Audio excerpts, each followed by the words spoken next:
Sebelum jeda tadi saya ingin menanyakan terkait dengan jika imported inflation ini terus berlanjut, seberapa besar dampaknya bagi kenaikan inflasi? Apakah ada potensi inflasi akan kembali ke kisaran di atas 3%?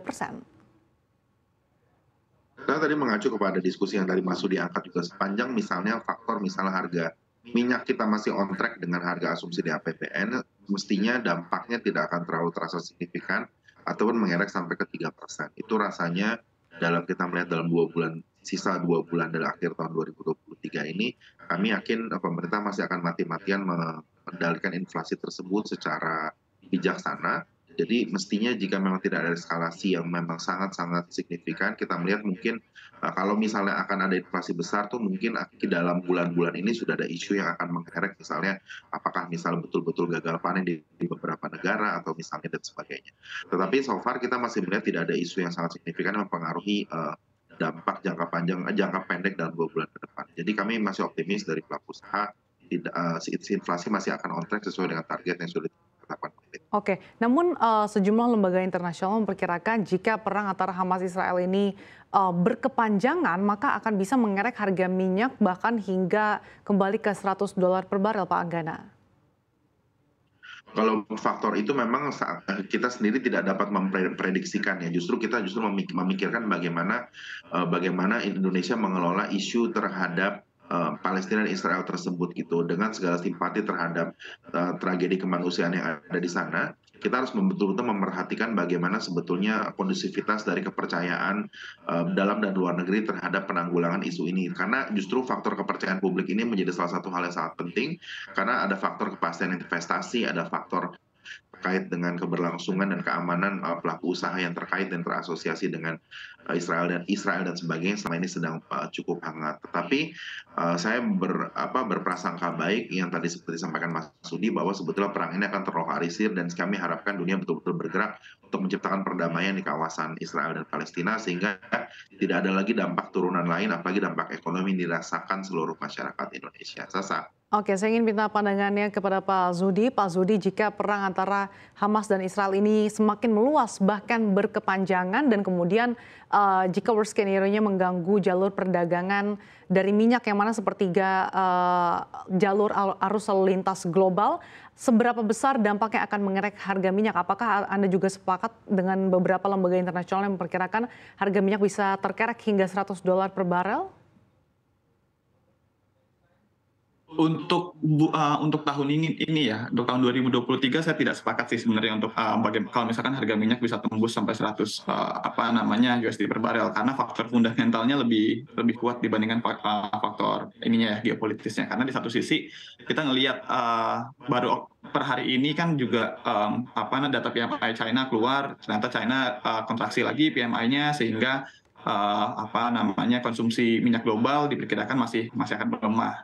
Di satu sisi juga US sudah mulai kembali ke persiapan musim dingin, di mana tidak ada lagi tuh yang namanya driving season. Jadi sudah mulai melemah lagi permintaannya, ditandai dengan penurunan permintaan bensin per minggu terakhir Oktober itu di sekitar 80.000 barel per harinya, turun sekitar 80.000 barel, sedangkan inventory dari minyak mentah sendiri di US itu meningkat, walaupun strategic petroleum reserve-nya masih stay di sekitar 350 juta barel seperti itu. Tapi kalau misalkan Selat Hormuz, let's say terganggu perdagangan di Selat Hormuz karena Iran terlibat dalam perang antara Israel dan Hamas, kami expect peningkatan maksimal kalau misalkan Iran ikutan dalam konflik ini, penambahan harga minyak itu ada di sekitar 7 hingga 8 USD per barel. Jadi dengan kondisi sekarang mungkin akan berada maksimal di 93-94 seperti itu. Beda kalau misalkan Liga Arab sudah ikut ya, itu mungkin bisa sampai ke 140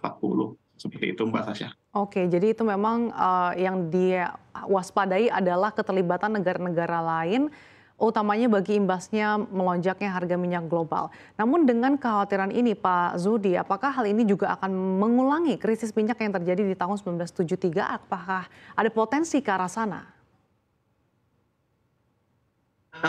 Terkait potensi ya, sebenarnya ini agak sensitif juga ya terkait potensi, karena pada tahun 1970 itu Liga Arab bersatu melawan Israel sehingga seluruh produksi berhenti. Makanya waktu itu harga minyak itu bisa dari sekitar $5 per barel bisa tembus sampai 40 kalau saya tidak salah, yaitu terjadi peningkatan sekitar 400%. Nah, tapi kalau yang sekarang sebenarnya saya melihat negara-negara di Liga Arab ini akan cenderung untuk berhati-hati sekali terhadap keputusan mereka, apakah mereka akan terlibat atau tidak. Tetapi jika memang perangnya tereskalasi ya, tidak ada bantuan yang quote and quote nyata untuk Palestina dan segala macam untuk menghentikan konflik yang terjadi di sana, bisa saja sebenarnya potensinya itu tidak terjadi langsung dari Liga Arab, tetapi dari negara sekitarnya. Let's say misalkan Rusia melalui Lebanon dan Korea Utara melalui Hezbollah juga di Lebanon, seperti itu. Jadi potensi tetap ada, tetapi kita tidak berharap akan mengarah ke sana ya, Mbak Sasha. Oke, saya akan kembali ke Pak Anggana. Pak Anggana, dengan melonjaknya harga minyak, seberapa besar dampaknya bagi para pengusaha, utamanya seperti biaya logistik dan lain-lain? Sebetulnya kalau kami sendiri kan memang menggunakan misalnya acuan harga dari pemerintah. Sementara ini pemerintah masih belum memberikan signal apapun terkait dengan potensi kenaikan harga atau revisi, dan bahkan untuk misalnya di tingkat masyarakat, pasokan Pertalite sendiri masih sangat cukup baik. Saya tidak melihat ada isu di tingkat grassroots. Tetapi memang kalau memang nanti ada perubahan misalnya terkait dengan harga acuan dan akhirnya berdampak pada solar industri dan kemudian terhadap bahan baku yang lain, tentunya kami akan sangat merasakan. Namun kita sangat mengetahui Sasa bahwa dampak tersebut mungkin akan baru terasa paling cepat itu di medio bulan Desember, kalaupun pemerintah melakukan koreksi terhadap harga acuan solar ataupun bahan bakar yang memang kami langsung konsumsi sebagai salah satu bahan baku yang sangat krusial. Tetapi kami melihatnya gini Sasa, bahwa sebetulnya apalagi di tahun politik yang Mas Sudi mungkin sepakat ya, pemerintah akan sangat berhati-hati sekali untuk melakukan koreksi terhadap harga bensin ataupun harga bahan bakar yang memang diterima oleh konsumen akhir ataupun pada sektor industri.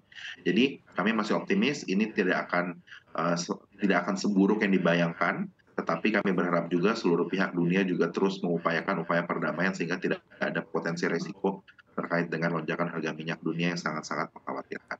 Oke, Pak Anggana.